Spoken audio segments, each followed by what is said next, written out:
Hey, welcome everyone to another episode of the Jonathan Project Podcast, where iron is sharpening iron.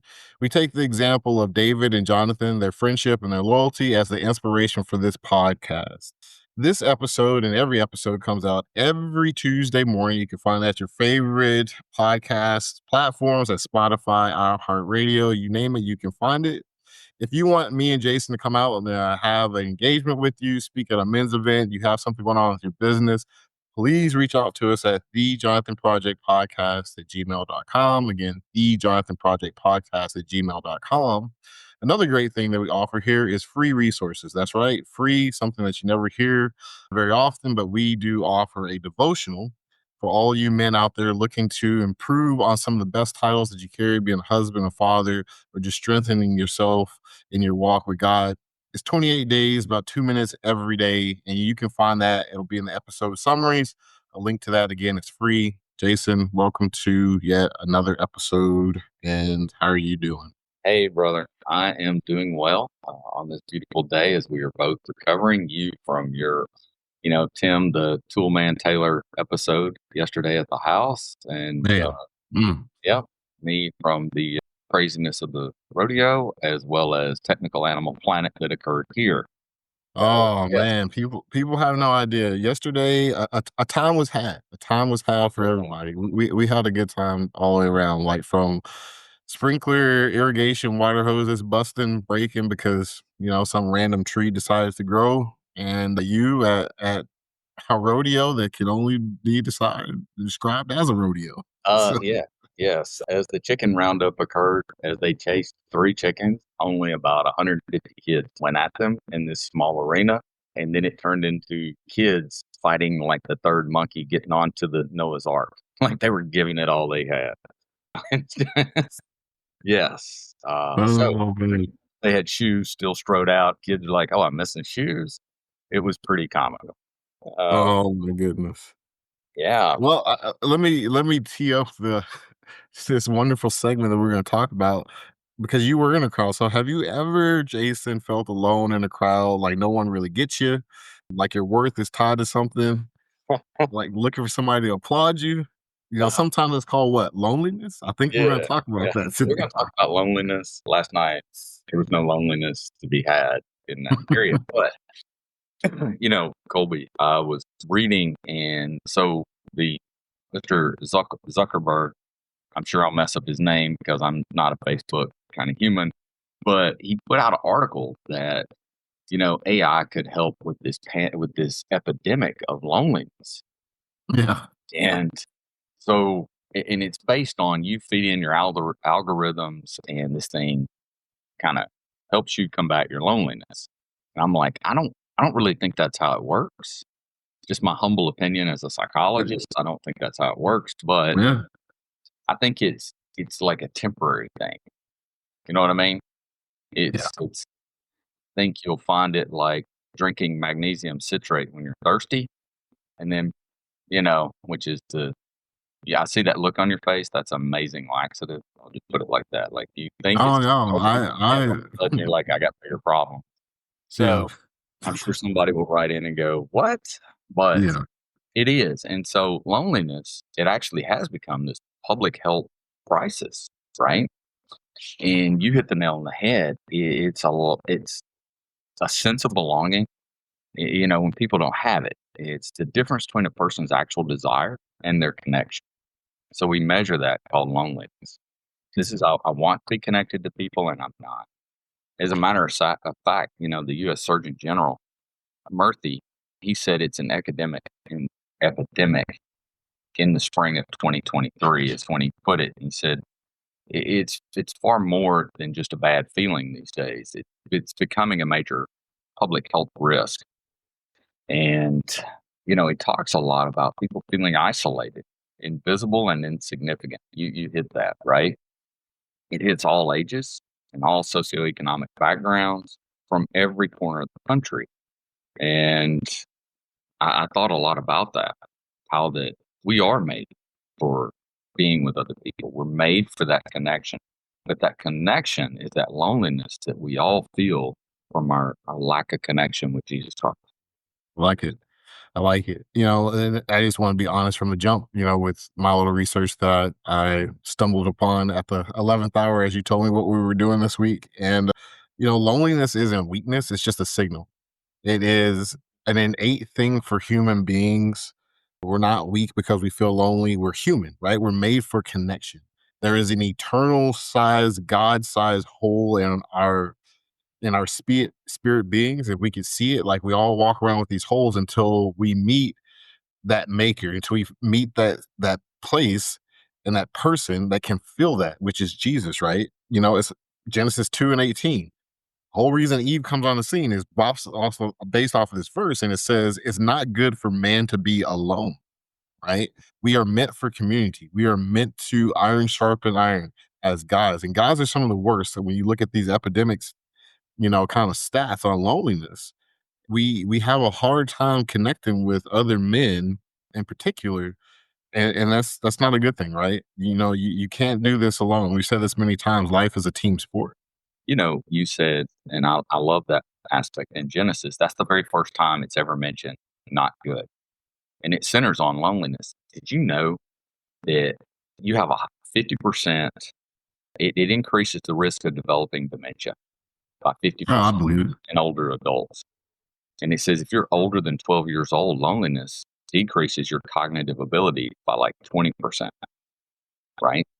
When they do the studies of the blue zone, where people live the longest, and what they find is it's community, it's connectivity, it's that lack of loneliness. And just like you alluded to, or like we talked about, it's that connectivity with Jesus Christ. And we'll, as we kind of talk later throughout this series, excuse me, we will talk about, so we'll kind of bring up some of the people who aren't affected by loneliness or who have less reported things of it, right? Yeah.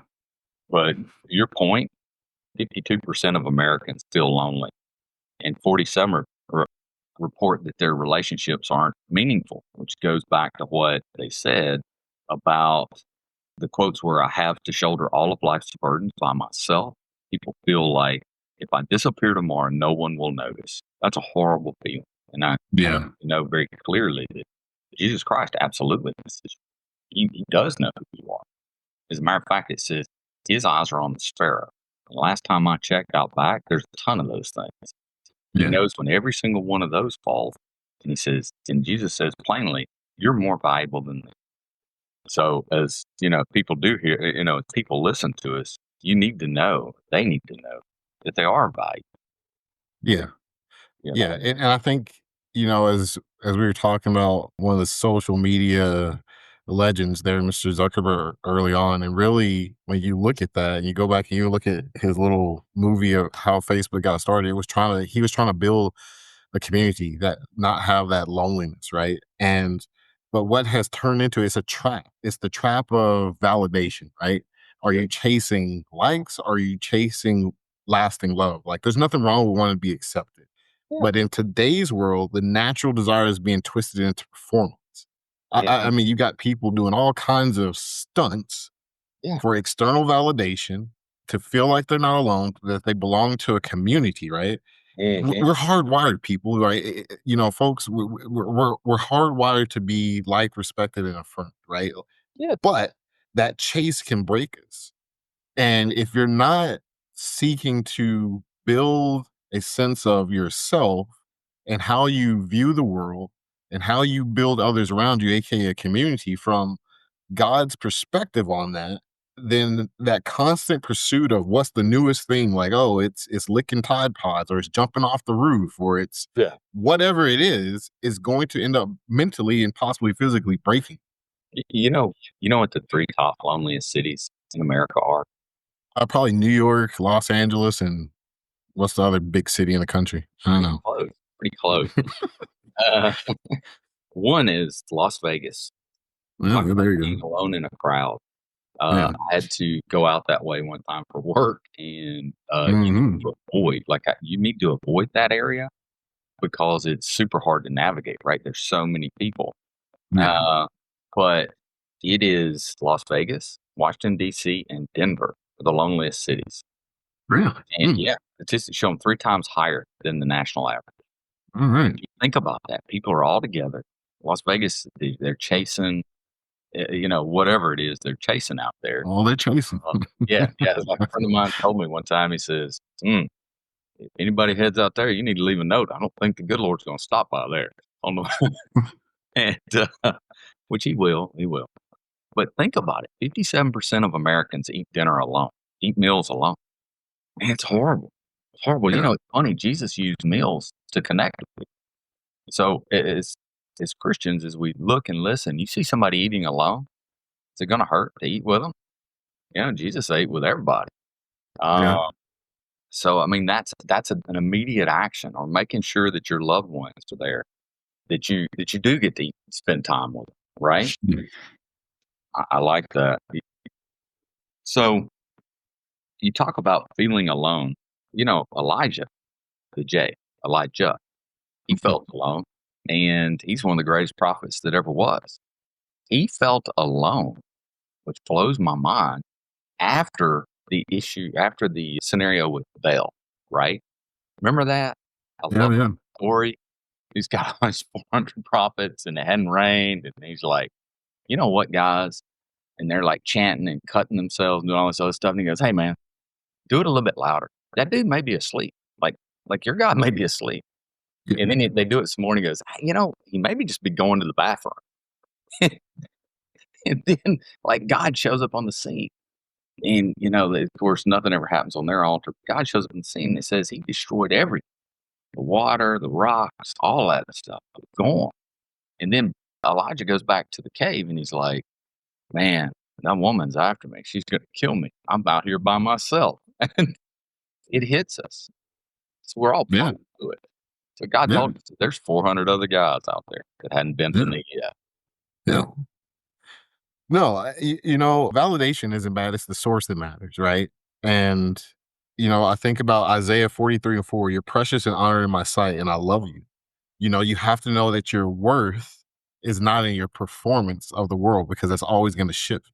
In God's eyes, as you are, raw, as bad as you think you are, he already validates you and loves you so much so that he sent his son to die on the cross for you. He's already validated you. So let that one just kind of sink in and rest. You don't need to perform. You don't need to put on an act, right? You don't have to go cut yourself and chant all loud like the prophets of Baal, Yeah. right? God is already there, the creator of the universe, who, he's called you a son or a daughter. You're a joint heir with Christ, right? Yeah. Galatians 1:10, if I were still trying to please people, I wouldn't be a servant of Christ, right? And that right there kind of sums up the modern world. There's so many people that are looking for their sense of purpose in this world, their community, that they put on an act. And then millions upon millions of people follow them, believing that this is actually this person. And those are some of the most lonely and depressed people. When you look at studies, by and large, influencers are some of the people with the highest mental illnesses writ large, right? So you have to be careful of the source. Validation is a natural thing. We are created. Why? Because we are created to seek the praise and honor of God. Yeah. Satan has come in and twisted all that, where we kind of try to find and fill that void with something else. So it's a trap. Validation is a trap. It's a huge trap. You said something just in, and that made me stop. Actually, I got to validation, right? When Satan tempts Eve, he goes, eat the fruit and be like God. I want you to be validated, right? We all seek that validation. Am I okay? Are you okay? This, that, and the other. But like you said, Jesus seeks you out as you are. We were just doing the Bible study. My wife and I were in John, and it's about the woman at the well. And it says, hey, he goes out there at the 6th hour. So for people that aren't tracking, she was in Samaria, and they hated them so bad they would cross over the river, the Jericho River, Jordan River. I can't remember what it was. Probably Jordan. They would cross it and literally go up the other side and then cross back over. They didn't want to walk through it, but Jesus goes straight through it. And he's out there at noon, the 6th hour, which is noon, or roughly about that time, right? To get some water, to see this woman. She's at the well at noon. She's at the well at noon because she can't go to get water with anybody the other way. She goes at the hottest point of the day. Kobe, you and I have been in the Middle East at noon. Mm, It's mm. miserable. It's an emotional event. It's an emotional event. I didn't know you could be that hot without just spontaneously combusting, and it's crazy. It's but there they are, and Jesus sought her out as she was. 5 previous husbands. Nobody in the town wanted anything to do with her. What do you think her self validation was? Not so Mm, good. mm, Yeah. And he tells her, he goes, "Hey, I didn't know this till today." He mm, tells her, he goes, she's like, "Ah, you guys, you Israelites believe you need to worship here. We worship here, yada, yada." And he goes, "Look, I've come here. Basically, you're going to worship in spirit and in truth." That's the first time I've seen that phrase mentioned. And he tells it to her. And he basically tells her, says, "I am the Messiah. I'm the one that's going to give you the well or the water of life." And I think mhm. that's what so many kids don't get. Because you said, and it's funny that uh, the AI, they throw that out to be a cure for loneliness. Do you know, by demographics, 80% of young people under the age of 18 feel lonely, and they have the highest screen time. They have the highest and largest social media presence. Oh, yeah, yeah. Yeah, 43% of people ages 18 to 25 feel lonely, but 73% of millennials feel or say they are lonely. Only 22% of Gen X does, but I think we kind of grew up being lonely, so we like, yeah, it's kind of status quo. Mm, But but they do, So when you think that AI is going to be that solution, man, you're trying the same solution. You've been digging in that iPhone for years and your social media, and it doesn't help you. There's just one answer, right? mm. Uh, and No, I mean, that's good, Jason, and I think for men in particular, I think we're already primed. The pump is primed for us to be lonely. I think women naturally are more innate to make about making communities, yeah, and men writ large are kind of even with the social media thing. You see a lot more women and these big communities and things. And I get it, there's a lot of guy influencers too, but we've been taught to compete and not connect, right? As guys, and that cultural kind of conditioning: don't show weakness, be strong, don't cry, show emotions, don't ask for help, is a trap. I call it's like the man box trap, right? Like, you are put into this box that Satan has put you into, right? And it kills this idea of unity, which is one of Satan's biggest things. He doesn't want you unified. yeah, He doesn't want you getting help. He doesn't want you getting with a brother that has walked ahead of you in the path that can help bring you along. He wants you in isolation. When I use the Discovery Channel example that Jason brought up before, and I think is very because it's clear to all of us. We watch the Discovery Channel. It's always that one stupid antelope that's like extra greedy or just I don't know whatever's going on that day. It wants more water than everybody else. Everybody else jumps and leaves, and this one always gets wrapped around the neck with a nice crocodile necklace, right? So we can't we can't be the antelope that's just out here isolated because you're going to get picked off. Not only you, but your family.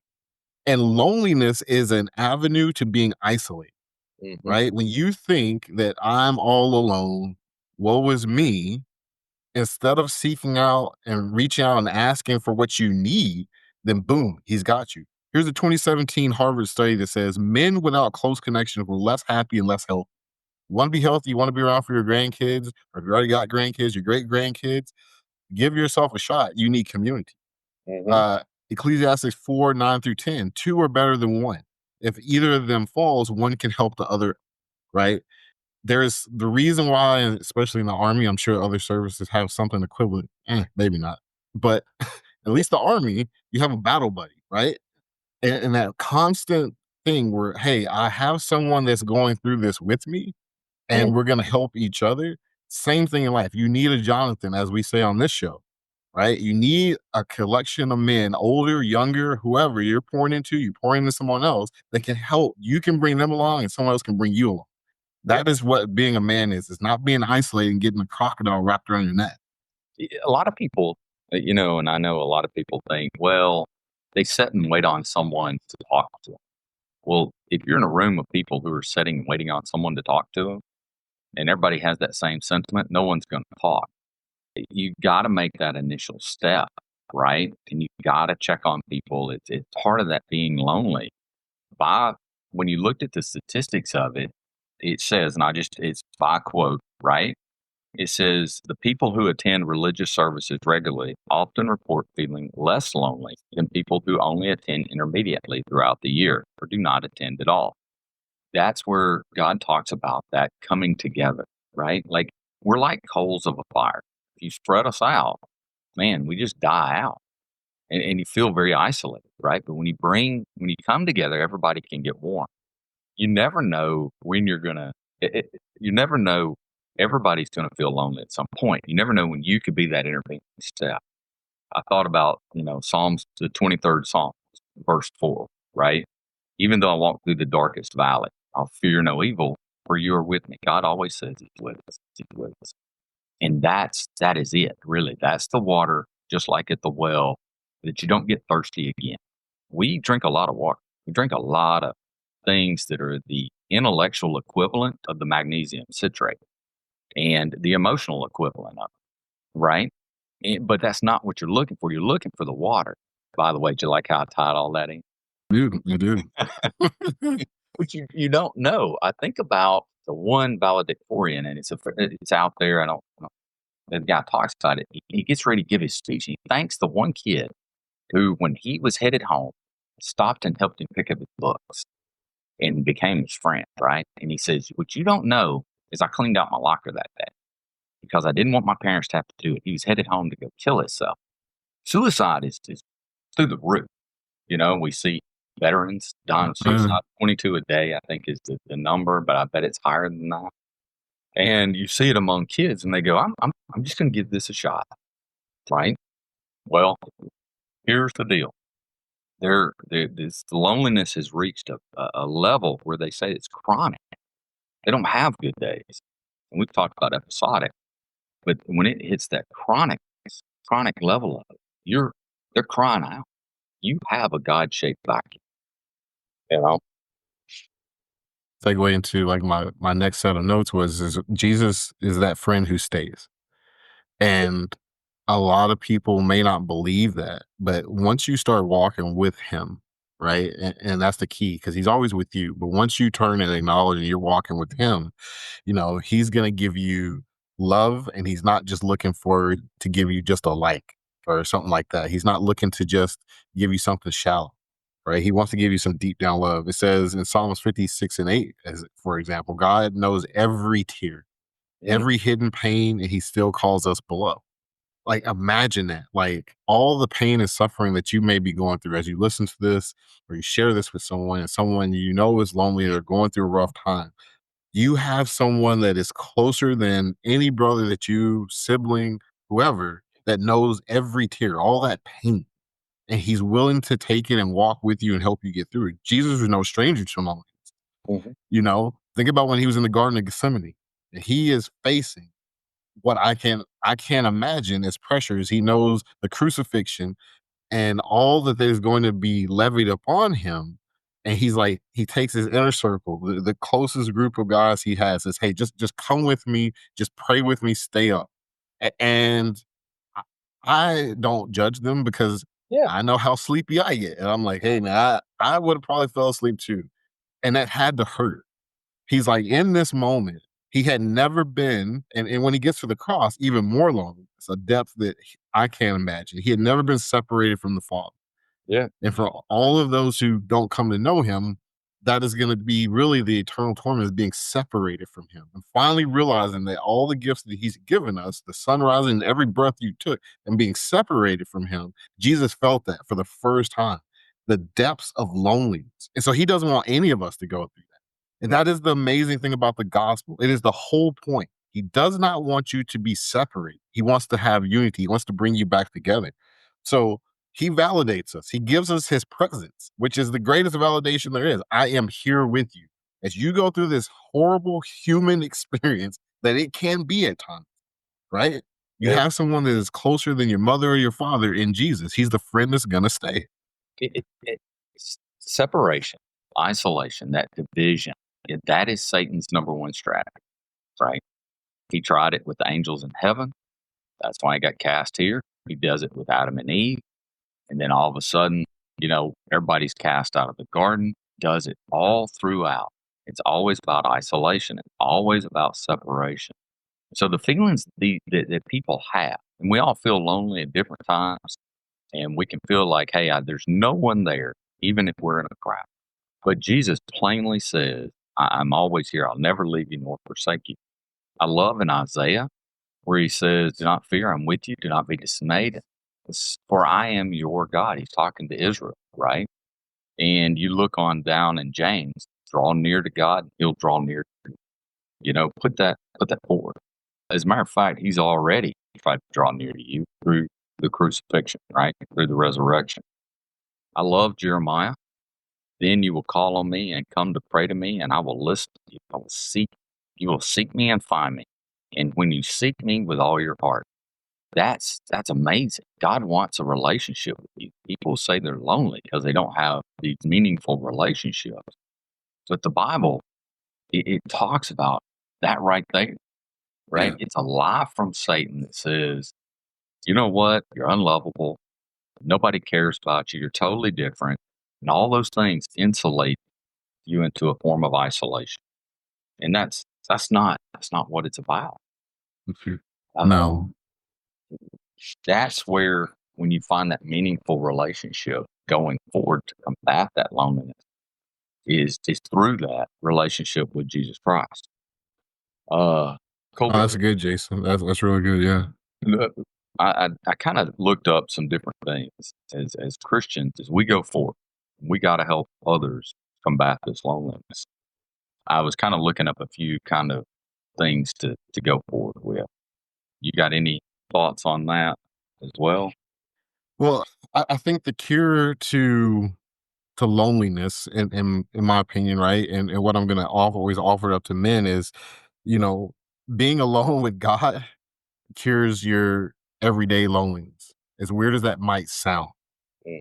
right? We see Jesus demonstrate this, and this is why I say, to me, this seems like this is the cure or the practical step moving forward, right? It is Jesus who would withdraw and he would go back. Jesus knew the source, right, of where he would be validated, who it was. He had been betrayed by close friends, or he would be. He knew this.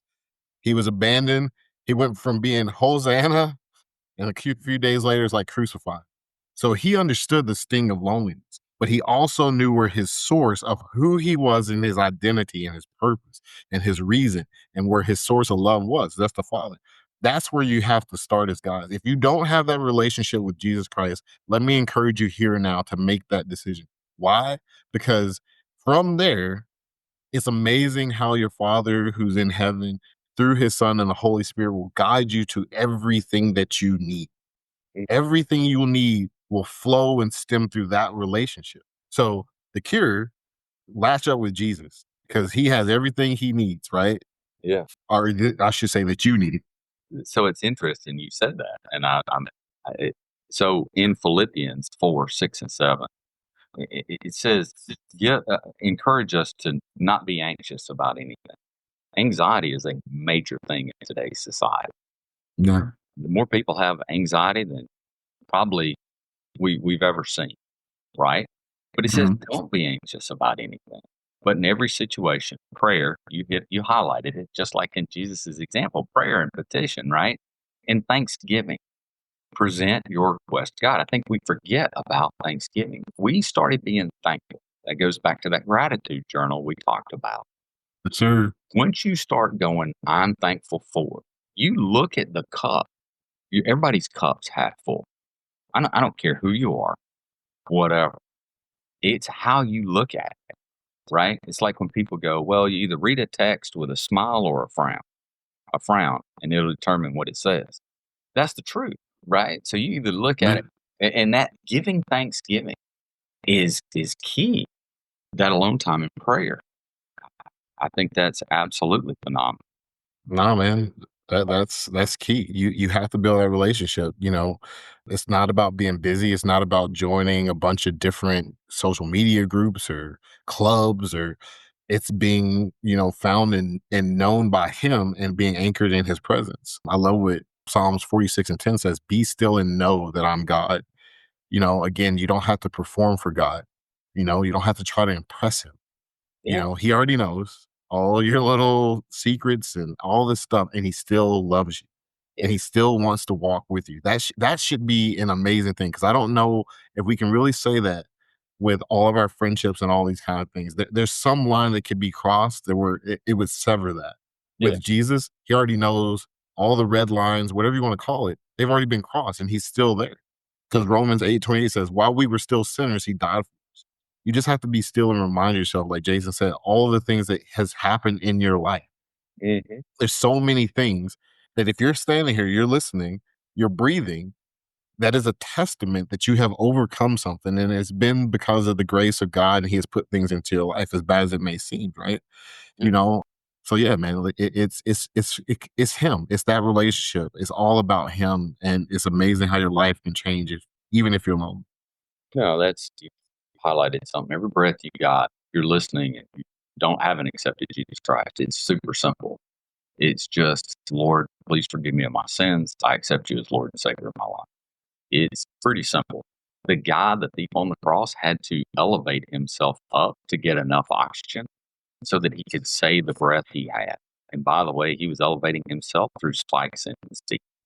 So, and he got the first golden ticket, as we like to say, right? Yes, he did. Eh, Loneliness, again, it goes back to that trick that says you're unlovable. Nobody wants anything to do with you. Your sin is so unique. Really? Listen, is nothing new under the sun. Is nothing new under the sun. No. And it says just like that he died while you were yet sinners, while you were an enemy of God. He says, you know what? Let's look past this.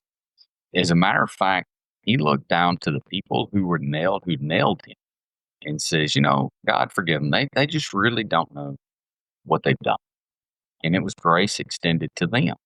He extends it to us all. And that is that key to the loneliness. We really do. Everybody has it. And I think that it's when those times come, you have to draw closer to him. And when you see your buddy out there drowning, you got to reach and get him too, Yeah. right? Yeah. So, Absolutely. Absolutely.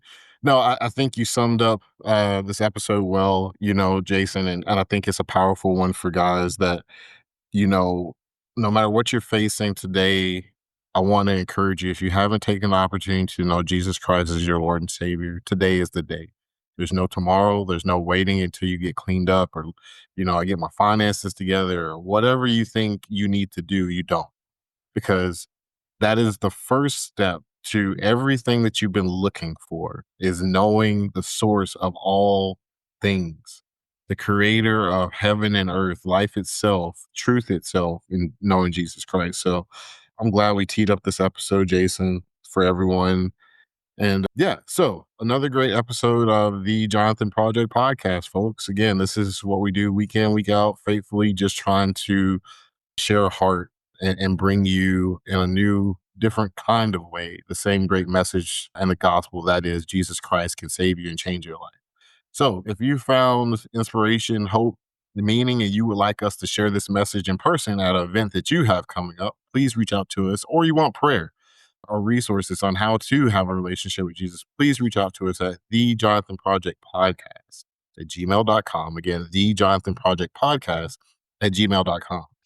This episode and every episode that we have comes out every Tuesday morning at 6 a.m. Eastern, or wherever you're at when 6 a.m. Eastern happens.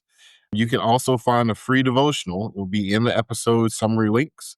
Again, great devotion will help you build that relationship with Jesus Christ if you already have it.